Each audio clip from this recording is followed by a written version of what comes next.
Hi, everyone. Thanks for stopping by our Table of Disappointment. This is How They Got Away, the show where we discuss the unsatisfying endings to your favorite unsolved or unpunished true crime and corporate greed stories. I am your host for today, Annalise, here with my co-host. It's Kelsey. And our two guests for today. We're switching the order today with me, Anna, first. And me and my lavender matcha second. They actually fight for dominance right before we record every single time to determine who gets to go first. So, today, as always, we are bringing some disappointing cases. And, what better time period to go to than 1960s America during the fight for civil rights? Never a more disappointing time. I mean, at the end it wasn't so disappointing because they got civil rights, but, we're still talking about it, so clearly it didn't solve every problem we've ever had about racism. Yeah, and I'm going to be covering a lot of events that are familiar and somewhat obvious to a lot of Americans, but just in case whoever's listening is not American or the school system's not great about this stuff sometimes. So we're going to be going into detail about a lot of these historical moments surrounding these cases because they really are integral to what happened and why they happened. So this is also going to be a history-heavy episode. We do love a history-heavy episode. Annalise given us the Tofana Aquafana and the civil rights. Really, she's just telling us the story of history with murder along the way. Honestly, it's my dream. This is all Annalise has ever wanted. It's all she's ever dreamed about. Murder in history. To set the scene, 1960s America was marked by the Civil Rights Movement, the Cold War, the Vietnam War and the protests against it, the counterculture movement, as well as John F. Kennedy's assassination. There's a lot happening. It just occurred to me that our last recording was the Sims family murders, which also happened around this time period. Oh my god, it just never ends. We should just draw a timeline one day, and it should just be this murder, also civil rights. Yeah. This murder, JFK. Boom, boom, boom, boom. Today's cases are ones that I've never heard of or the names didn't, spark the story for me. So I wanted to shed some light on them for other people who are unaware. So I have two today. To start, we're going to be in 1965 in Fernando, Louisiana, and this is where we'll find Oneal Moore. He was a military veteran who served in the United States Army. He was a leader in his church, his local Mason Fraternal Lodge, as well as the PTA. He was a father to his 4 daughters. And all that is just to say he really was a leader in his community. So it's not surprising when he was one of the first African-American deputy sheriffs in Washington Parish, Louisiana, alongside his partner, David Creed Rogers. When you say he was a veteran, was he a veteran of World War II, or did he also serve in the Vietnam War? Veteran of... I didn't get if he had served actively in any of the wars around the time period. All that I got is that he was in the United States Army. It wouldn't have been World War II if he was to serve in anything. It would have been some kind of participation in what was happening with the Cold War or Vietnam, but I don't know if he had active duty. I always forget that the 60s and the World War II, there's a good chunk of time kind of between those two And depending things. on someone's age, Yeah. As expected, during this time period, there were some people, who were not pleased by this. No, what? Who could have foreseen this turn of events? In fact, there was a quote from the Department of Justice that says this whole situation enraged the local clans of the Ku Klux Klan, who, according to several sources, had vowed to eliminate them. Can you imagine? You are serving in the army. You raise 4 daughters. You're just minding your own goddamn business, trying to do right by your community, and that community sees fit to give you a leadership position to protect and serve them, and you think, yeah, this is great. And then there's an entire group that is nationwide that is like, I fucking hate you. I'm gonna do everything I can to ruin and destroy your life. One guy, you have an enemy, you're like, okay, one guy, but it's an entire national group with resources solely bent on undermining every single thing that you do. And you have daughters! That has to be terrifying. Yeah. To think that they might go after your family. Had a wife and kids. Right, he also has a wife. I didn't even think about the wife. I didn't say if he was still, like, actively married, but he was. Kelsey being like, his wife doesn't matter. She's fine. But the daughters? Oh my god. Ugh. I feel like I only have the energy to hate one person at any one time. Imagine being part of a group that's like, I will hate all people. I can't imagine having that kind of spare time. Yeah, could you imagine? That's like, embarrassing. Learn how to knit. Take up baking. That's Do cringe. some watercolors. Find something to do with your grass. time, because clearly you got too much of it. Moore tried to keep himself and his family as safe as possible while accepting the risk that his new job would put him in. It did really put him a target on his back. I mean, he's also a sheriff. That's not a safe position to begin with. No, but, Moore didn't participate in any civil rights protests, even though it was his right to do so. He tried to keep his head down and focus on his job. Unfortunately, no matter what, racist assholes are going to be racist assholes just because this man exists. So, on June 2nd, 1965, a year after Moore and Rogers were appointed, they were both shot. I'm sorry, I'm not sure if you mentioned it. Was Rogers also a person of color? He was. It was both him and Moore that were the first two African-American deputy sheriffs in that town. Goddamn. Mm-hmm. The two of them had been making their way to Moore's house when they got a call about a bushfire, which, of course, they responded to. On their way, they noticed a black pickup truck following them. This truck had a Confederate flag decal on the back, and it passed alongside their car and then opened fire. Moore died instantly after being shot in the head, while Rogers took shots to his shoulder and was blinded in his right eye. The car veered off the road and into a tree. A neighbor nearby heard the incident and ran out to the car. He stood guard until Deputy Doyle Holliday arrived to start an investigation. Rogers, thankfully, survived the attack and was able to give a description of the pickup truck. What a king. Like, Honestly. Shot in the shoulder, blinded in an eye, hit into a tree. I assume they just had to vibe in the car while waiting for paramedics, and it's just like, nah, fuck you. I'm gonna live to spite you. I don't know if he probably just lived to live, but I'm like, he just lived to live. Just because you want me dead, I'm definitely going to live. Also, as the neighbor, like, this is the South, so they've probably got, like, a gun or something, but all I can imagine is just, like, one guy standing next to a, like, car that is still, like, smoking a little bit, and he's just like, I'm just standing here. Don't come near. But so incredible of him to, like, be like, It makes... know that... I don't know if I would have the bravery to do that. Yeah, exactly. He saw that this happened. He knew that someone had shot them and might be coming back, and he's like, you know what? No. I'm gonna stay here and protect this guy. Nice. Stand-up dude. Good on the neighbor. About an hour after the attack, authorities stopped a truck that matched the description of the truck in Taylortown, Mississippi. I have a question. They were going to respond to a bushfire. Was it like a false report to just get them out to be shot at? Or was there a bushfire that got delayed response because we don't really of this know. attack? So I had watched, and I'll mention this again later, but Unsolved Mysteries did a recreation of it and talked to several key people, including Rogers, who had said that they had, like, saw the bushfire, saw that it wasn't a big deal. So they had gotten there, assessed the situation, it wasn't a big deal, it was going to die down, and so moved on.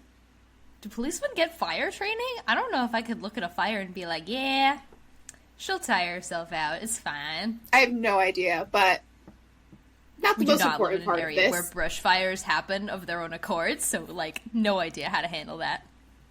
So the driver of this truck was Ernest Rayford Do your best, Annalise. I see that face. You got this. McElveen? McElveen? That was it. It was Ernest McElveen. How's it spelled? I had to look it up. It's one of those things where it looks like McElevin or McEleveen, but it's McLevine. Is it like French? Is there like a Macklemore. Scottish French thing going on there? Don't know, don't care. It sounds more like... Don't care about this man. There's like a Mick at the beginning in the name, right? So maybe it's like Celtic or Irish. And those names are The Mick hard. or Mac in front of a name is Scottish-Irish. It's a Gaelic suffix, or prefix for son of. So that's what that means when you see that in a last name. Anyway, the driver, Ernest Rayford McElveen, was arrested. McElveen was a paper mill worker and a member of the KKK. In his truck, they found several firearms, ammunition, and a rope noose.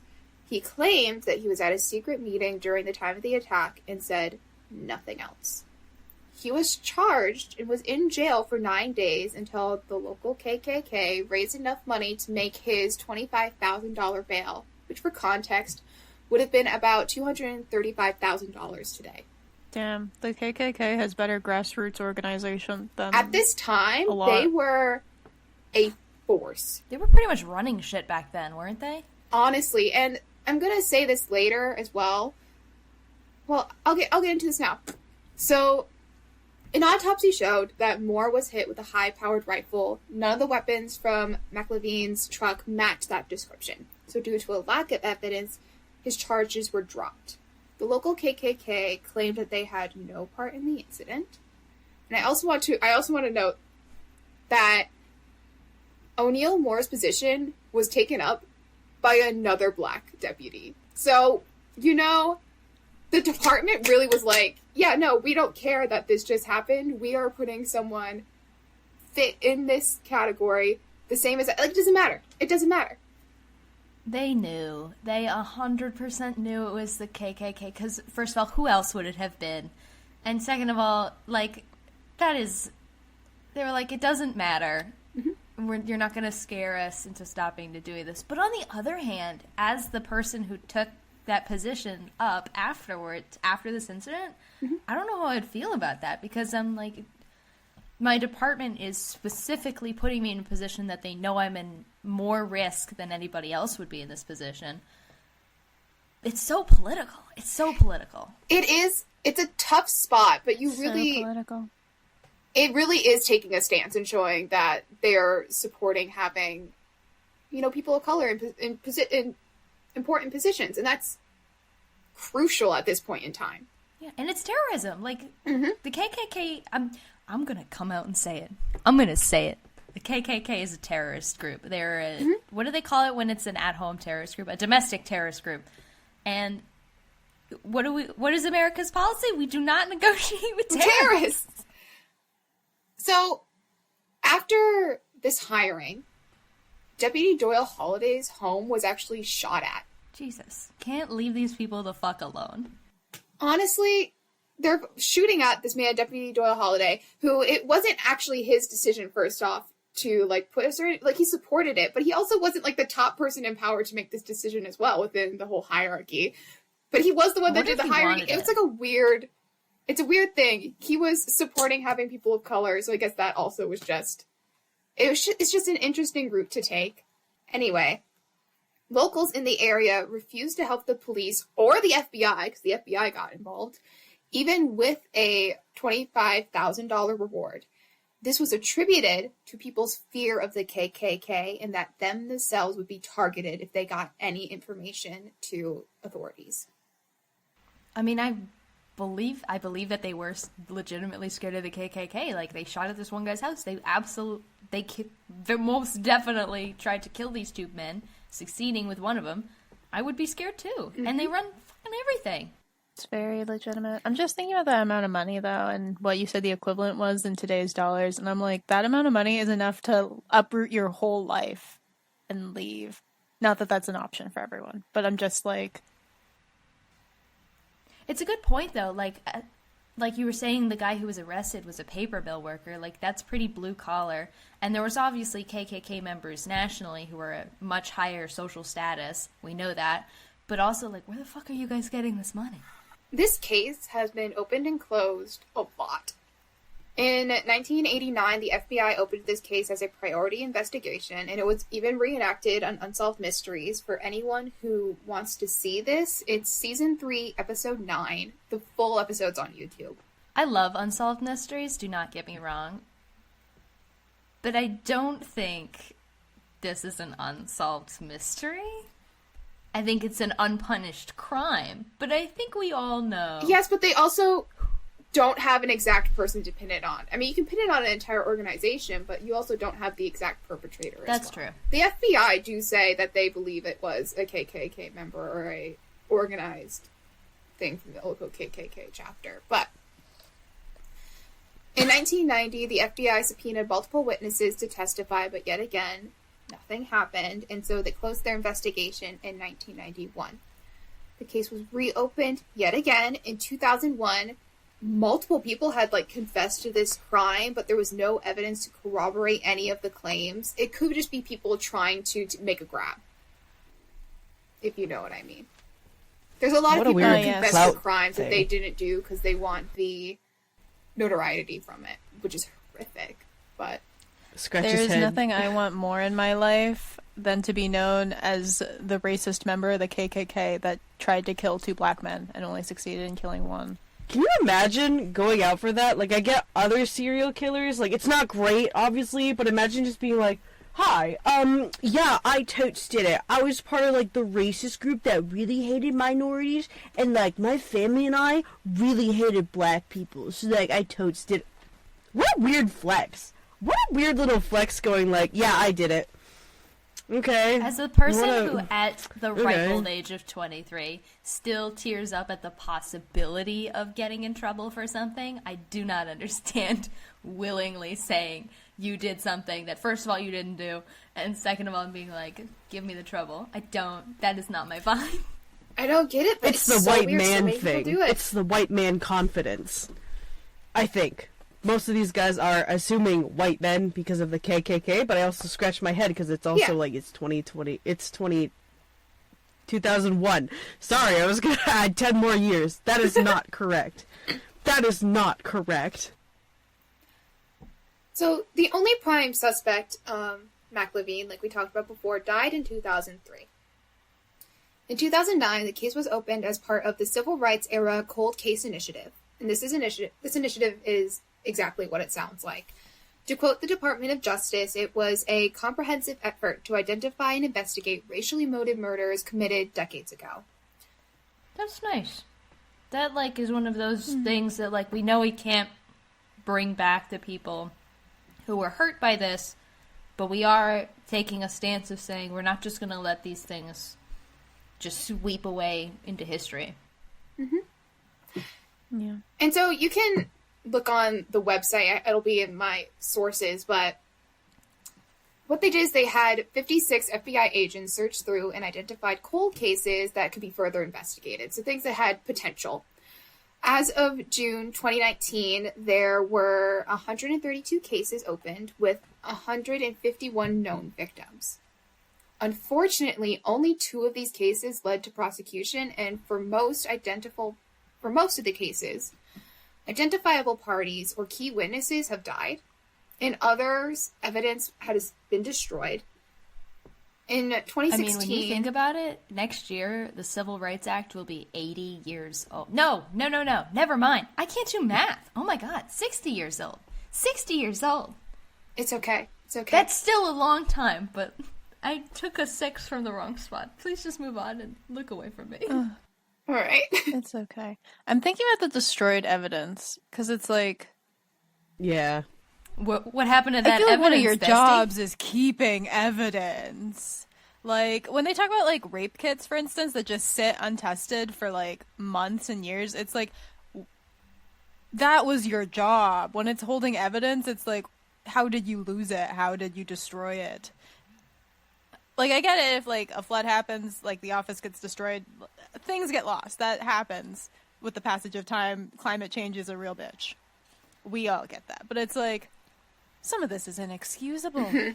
Yeah, where'd it go? It was sitting in a locker, and it was sitting in a locker, and now it's not in that locker anymore. And I'm wondering if I'm not wondering, I know, somebody decided that they didn't need that evidence anymore for outside of the police reasons.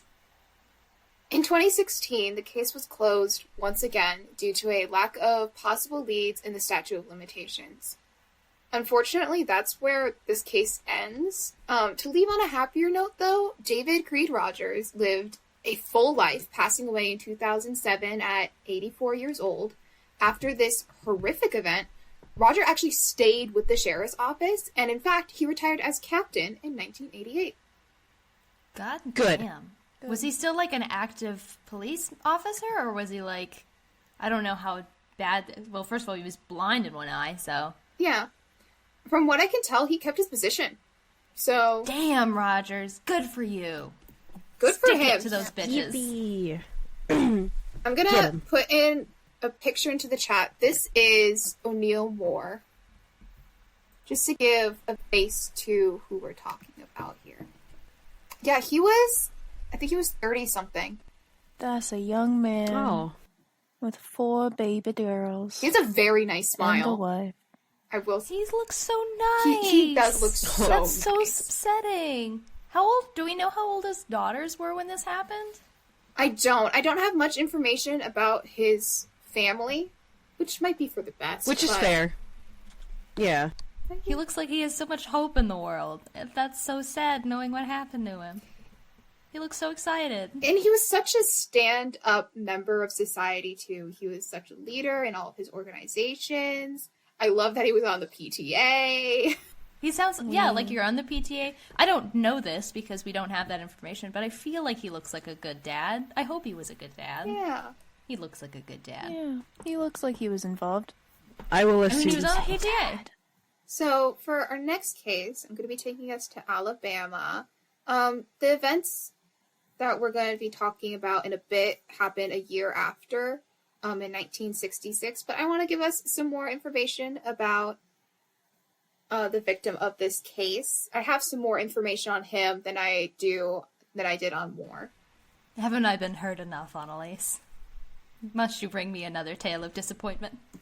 You know, that's what this entire show is about. This is actually a case that, after reading, I was surprised that I didn't already know. I just think the name didn't really spark in my head. I'm also bad with names, so some of you might recognize I'm this. horrible with names. I'm great with faces, but terrible with names. Yeah. So this is Oh, yeah. about Sammy Leamon Young Jr. And I'm going to put his picture in at the top of this, so we have a face of the person we're talking about. A youth. He is Oh, look at his little shaved head. He's a young man. Yeah, he has a shaved head. This looks like a Navy photo because he served in the Navy. But Definitely is. we'll talk about that in a second. So again, Samuel Leamon Young Jr., who I guess went by Sammy, was born in Tuskegee, Alabama on November 17th, 1944. If anyone else is triggered by Tuskegee because of the whole syphilis trials, you know. Do you guys know what I'm talking about? Yeah, of course. Okay. Kelsey was giving me a face. Not everybody thinks immediately of syphilis, though, Annalise. The Tuskegee Some of trials us forget are such that that's an not also a town in important- Canada. Y'all.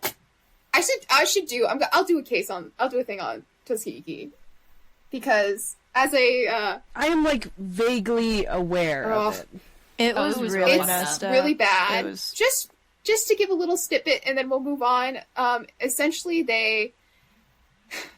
there was a treatable, like, cure to syphilis, and instead of giving that to African Americans living in Tuskegee, Alabama, they instead studied them for years and years and years and continued to infect the entire community there and let people die of a treatable illness.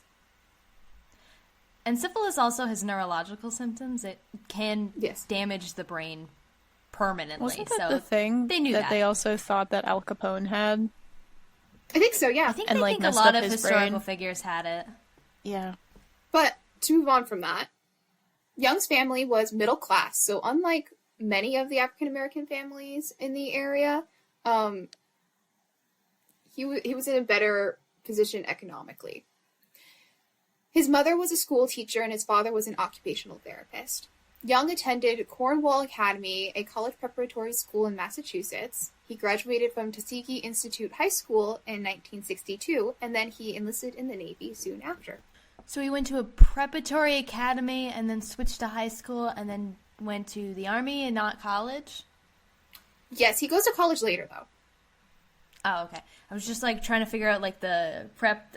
I thought those would be other way around, like high school, then prep academy. I know, That's it's an confusing. interesting... Was it, like, a middle school, or did he switch halfway through? Maybe it was an only 2-year program? I don't know. I don't know the exact case of his schooling, but this is what I do know. Clearly valuing education in this family. Yes, exactly. He served on an aircraft carrier, the USS Independence, during the Cuban Missile Crisis. And again, just to give context for the historical context, this crisis occurred during October 1962 and was a direct confrontation between the Soviet Union and the United States, and this was the closest they came to nuclear conflict during the Cold War. And not that time that monitor guy in the Soviet Union got the message that nukes had been sent from the United States and was ordered to fire on the United States, but then it turned out it was an error, and then he had actually refused an order, so that was the only reason we didn't nuke each other out of existence? This was... Not as close as that? No, because this was literally head-to-head. They had to disable the weapons once this was, they were ready. But the vessel that he was on participated in the quarantine. It was really a blockade, but they call it a quarantine because a blockade implies war is currently happening, and we were all dancing around that. And I thought we called it an embargo, or were they just not calling it that at the time? No, this was like a physical quarantine. This wasn't like an embargo, like we're not going to do trade with you. Gotcha, this was a physical quarantine, having boats physically block in Cuba. So Kennedy ordered the quarantine, and so Khrushchev was took that message as an act of aggression. That's fair. And so I'm just not going to get too much into this, but again, this was a face down. It raised tension of the Cold War. It brought us close to actively being in war. Eventually, both countries kind of backed out of it. So this was a high tension event, and Young was right there when it was happening. Just sitting on one of the boats, looking at the boats of the Cubans, like, hey, are we going to shoot each other with missiles today? Let's find out. Young was medically discharged from the Navy in July 1964 after about a year of being in the Navy due to a failing kidney, which he needed to have surgery on. Just one? Yeah. I don't know how common it is for just one of your kidneys to just give up. My grandmother, she has 2 kidneys, but one of them is really very abnormally small, so it doesn't function very well, and it can cause a lot of kidney stones, but they still let her keep it. So it's just when does the kidney just give up? Very interesting. It is interesting. I also don't know his entire medical history, so... Also, don't know good his to know that you're education not allowed history, back in the military if you medical only have history. one kidney. You are allowed to be a police officer with one eye, though. That's true, Rogers. I don't know if this was just him then deciding to be done and move on to other things, but he left for that reason. So after he recovered, he worked at Tuskegee Veteran Hospital, and then he started university at Tuskegee Institute in January 1965 as a political science student. Oh, cute. It's at this time that...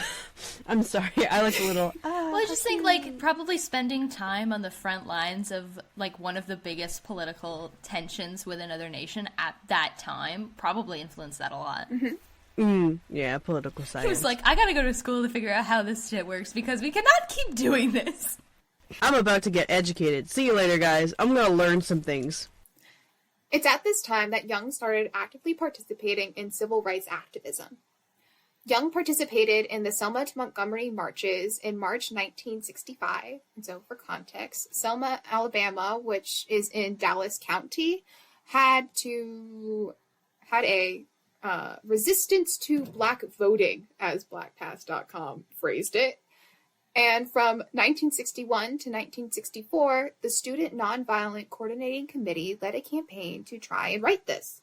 The Civil Rights Act of 1964, which prohibited the discrimination based on race, religion, sex, or national origin, outlawed segregation in businesses, public places, schools, discrimination in employment, and most notably, in this case, voting. So that came into play as this whole trying to get more black voters, more access to voting started. Of course, just because that act was put in place, it didn't magically fix everything.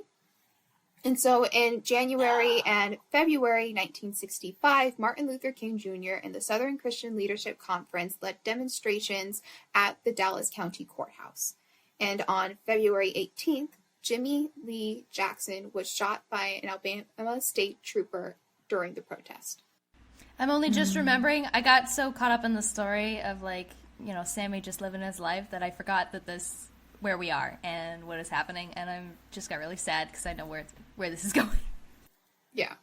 I was also low-key waiting to see if Kelsey would make an ACAB comment. I was going to, but I feel that would be disrespectful to the memory of Rogers and his captain. You know? No, his sheriff. I'm done. So the Selma to Montgomery March was scheduled in response to that, and so it was going to happen on March 7th. So this is what Young was going to be participating in. And this is also where the famous Bloody Sunday occurred, and it was also, this protest was televised. So during the march, protesters were blocked by state troopers short of a bridge that they needed to cross in order to get over the Alabama River, and the troopers ordered the protesters to turn around. When they didn't, the troopers then shot tear gas and beat protesters with billy clubs, which resulted in over 50 hospitalizations. I do not understand how you can just beat the shit out of a person with a bat, and that's just fine if you're a police officer. It's messed up, for sure. I mean, like, it is not fine, but, like, that was just acceptable at the time, and in some places still today, I think. Mm-hmm. Yeah. It's, I've never hit a person, but, like... Never? Not even, like, a sibling? Not really. I don't... Stephanie's the baby. She can't bully anyone. I think you overestimate like Kelsey, we could, but, you know. But Okay, I am the younger sibling, and I have 100% punched my brother at some point. Well, that's true. You also have a brother, so I'm like, this isn't fair to factor anything, because I'm like, siblings are different. Stephanie has a brother. Scratch his head. Well, yeah, but like, he used so to sit on I my just head. look at him. See, that would have been a perfect time for punching. My brother also sat on my head. Is that just a brother thing? Do brothers just sit on little sisters' heads? What is happening? No, Yin did that to me. Yin did that to me for some weird reason. So, Kelsey, did I you guess sit it's on a Aaron's Leb head? older sibling thing. No comment. I don't know. I don't remember a specific Answer incident, the but I'm not question. going to say it for sure didn't happen. All I was going Anyway. to say is it takes a lot to hit someone. It takes a lot to stab someone physical strength That's wise, true, but also like emotionally. But to do that over and over again with a bat, enough to require 50 hospitalizations. Obviously not the same people doing it, but to do that, it's just disgusting. It is like you had to feel that and you had to do that again. And then I'm again. going to say, as somebody who has probably hit more people than you, Stephanie, not that I'm a very violent person, I'm actually going to say it does not take that much, not nearly as much as we think, especially in a crowd mob situation. I definitely think that's a case of mob mentality, where somebody starts something and then suddenly everybody's been doing it and it's been 10 minutes and a lot of people are on the ground. And especially because there was so much political tension around this issue already going into the situation, I don't think it would have taken much. And we also know, because of the Stanford prison experiment, that people put in a position of power over others, the power will go to their head. Oh, yeah. And they will do some things that we as normal people might not envision doing. Okay, I did say no comment earlier, but back to our sibling conversation. As the only person in this group who is at the eldest of all the siblings in their family, I will say the power absolutely goes to your head, even if the power is just being bigger and older, and it actually takes like a good amount of like either outside control or self-control, especially when that situation dynamic starts, to kind of create a relationship where that dynamic is not abused. And that's just in the sibling. Like, my mom never let me fucking touch my sister. Never. Not ever. And I used to, like, resent her so much for that, because I was like, I fucking hate her. I hate her so much. As a little kid, I hated my sister so much. But my mom never let me touch her. And now we have a great sibling relationship, and I don't know if that would be true if I sat on my sister's head. Anyway, to move away from the sibling conversation, The protesters tried to march again on the 9th and once again were turned away until finally on the 21st, when they tried again with federal protection, the protesters were able to successfully complete their march. That is the equivalent of getting bullied by a bigger kid, and not to bring it back to siblings every single fucking time. Stop bringing siblings. Never. It's getting But that is the equivalent out, of getting bullied by an older, bigger Shut up about kid your on the sister. playground, and then finally bringing your older sibling as backup. But I do actually have a question. Did the one on the 9th also lead to violence, or was that, like, they didn't want to risk it at that point? Not from what I saw. Okay. So back to Young. His participation in this, like, historical set of marches led him to join the Student Nonviolent Coordinating Committee and the Tuskegee Institute Advancement League. Young participated in a lot of events that encouraged registration of Black voters. In fact, in 1965, he even traveled to Mississippi to help to do just that, helping the Mississippi Freedom Democratic Party. Nice. In September 1965, Young was arrested for attempting to drive a group of people who wanted to register to vote to Lee County. Because that's very illegal. How dare he just drive a group of people somewhere? Yeah, how dare he try to Willingly. get more Black voters. God. After being released, he continued doing this type of work, and he started helping people register in Macomb County. 100% not So he sorry. really was doing the most possible. 100% not sorry after getting arrested. For sure not. Sadly, I wish I could say that he continued his work successfully for years, but that's not what this podcast is about. No. On January 3rd, 1966, Young stopped by a Standard Oil gas station late at night. After getting gas, he went inside and asked the attendant, 68-year-old Martin Segrest, if he could use the restroom. Segrest refused to let him use the regular, quote-unquote, whites bathroom and said some I knew horrifically that's where this was racist things going. and told him to go use a hole in the back. What the fuck? Boo! When Young refused to do that, Segrest shot at him, but didn't hit. Oh. I'm sorry. I need to take a break from the specific story to get on a soapbox just about racism. Like, I cannot understand. And in fairness, I was raised in a pretty progressive family, so I wasn't raised with racist values, but, like, I cannot understand truly looking another person in the eyes, recognizing that we are the same somewhere. You have to.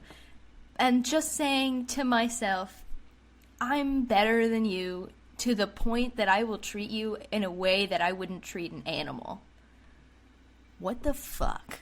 I don't understand that. And I don't think I ever will. And Thank God you don't. you're a terrible person if you believe that. I'm sorry. You are.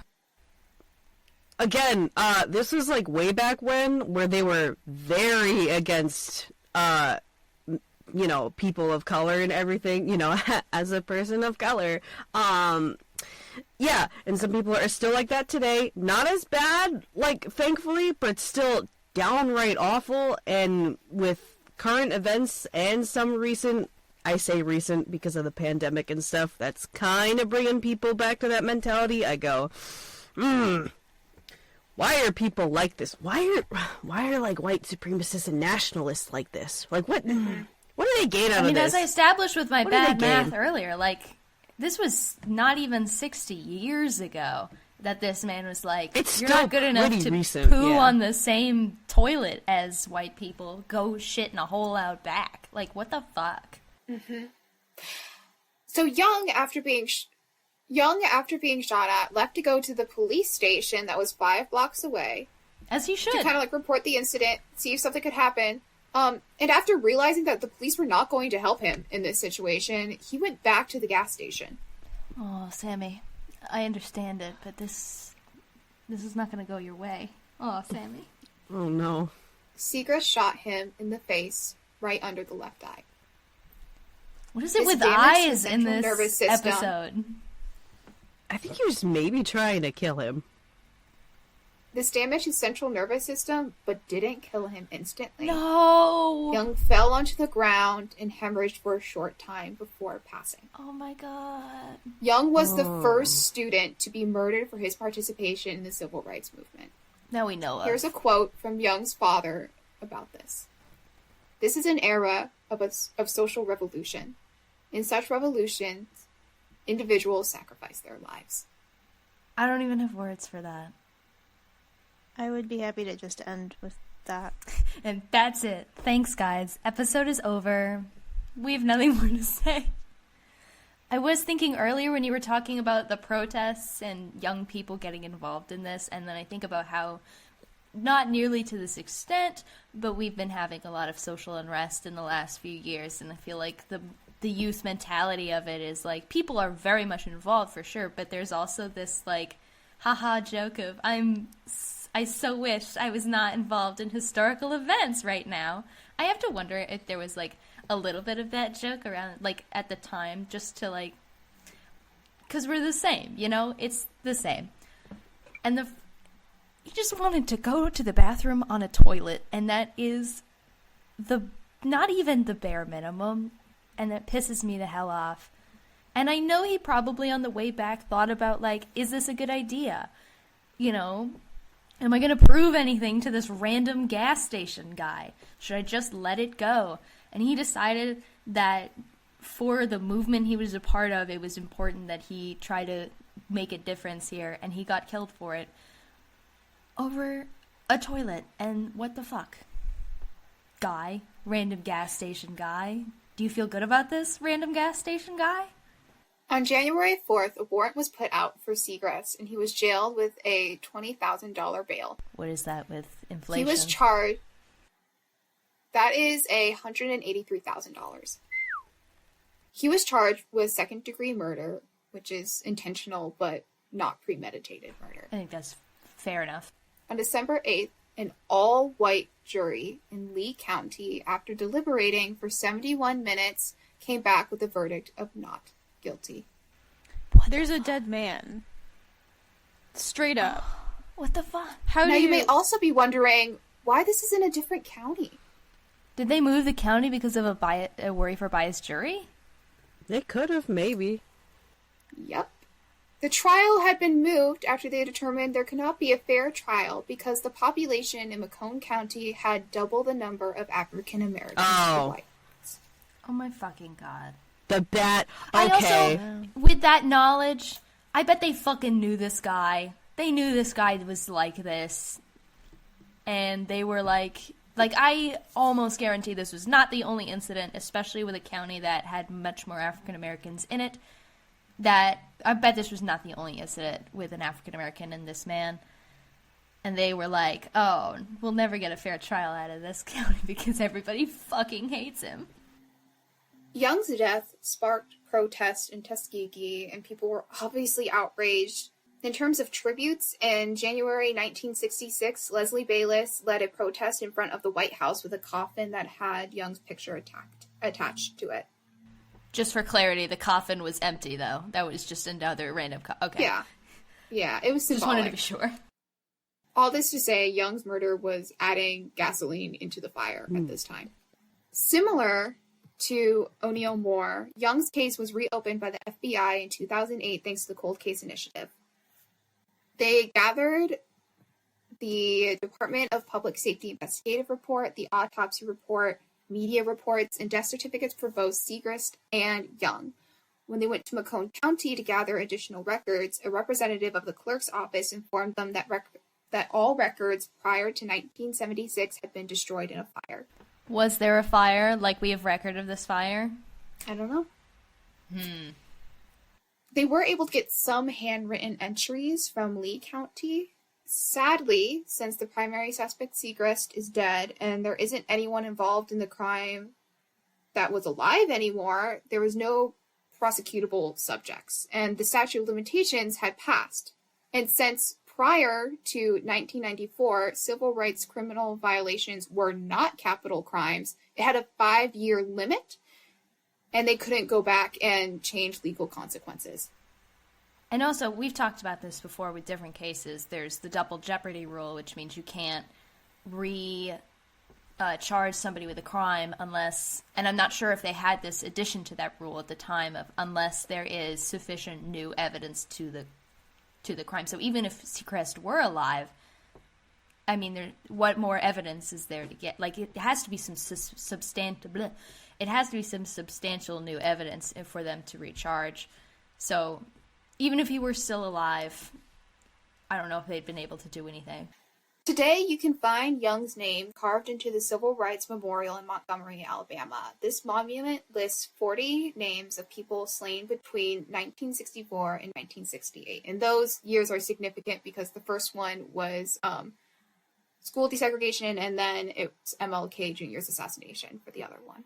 To finish this up, I do want to talk about something recent, because I feel like it fits.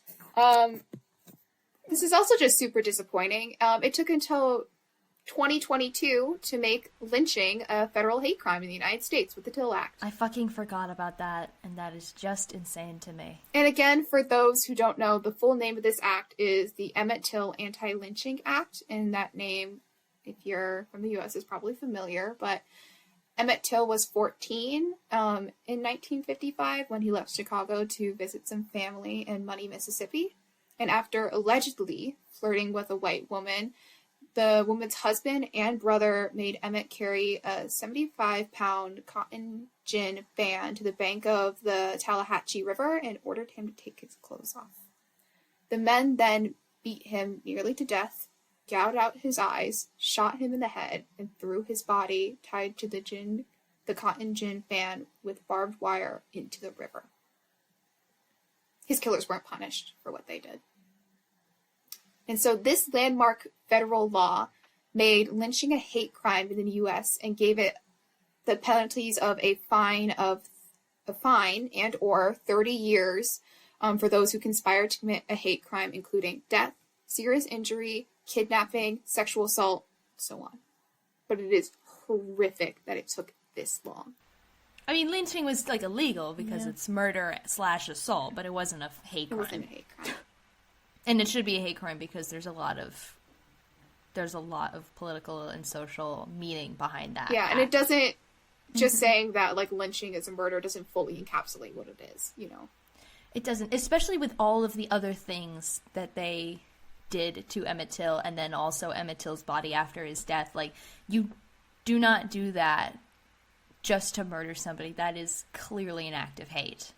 And also, why? Like, for what? For what? What the fuck was the point of that? Like, what did that make you feel good? Do you feel good about that? Like, I wouldn't even do that to an animal. I wouldn't do that to any living creature, let alone a human being. Oh my God. I don't understand it. What always haunts me about that story, I mean, there's so many haunting factors, but I think one was, like, the woman who accused him of flirting with her revealed later that she'd lied. Also, for what? Like, they are all disgusting. Oh, I did forget to say, the description of what happened to Emmett, I was quoting history.com. So, just to give that credit, because that was not a description that I wrote, but it was brutal. It was one hit after another. It is a brutal description, because it was a brutal crime. I do want to shout out PBS, who has this, like, interactive online experience, and it walks through unresolved civil rights cases. It's literally called Unresolved. And there's a bunch of different cases. They talk about Oneal more in that. And so if you want to find out some more and look into some cases that, you know, didn't get the proper resolution and we should remember those people's names, I highly recommend checking it out. I'm still looking at the photos in the chat that you've sent, and I'm just... What the fuck did they do to deserve that? They seemed like... I mean, they're photos. There's only so much you can tell from a person in a photo, but they look like...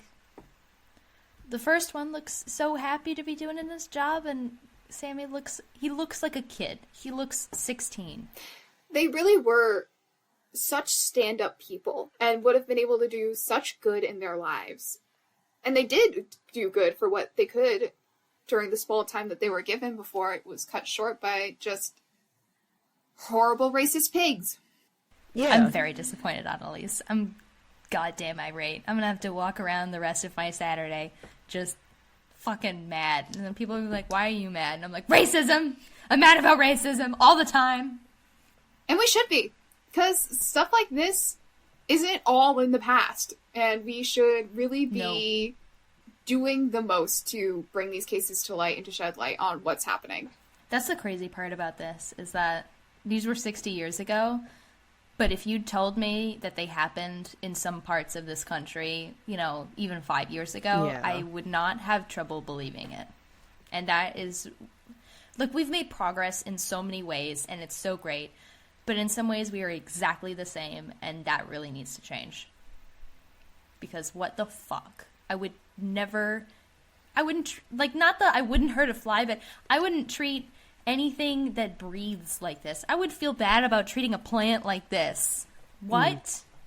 How do you do that? How do you, as a person, do that to somebody?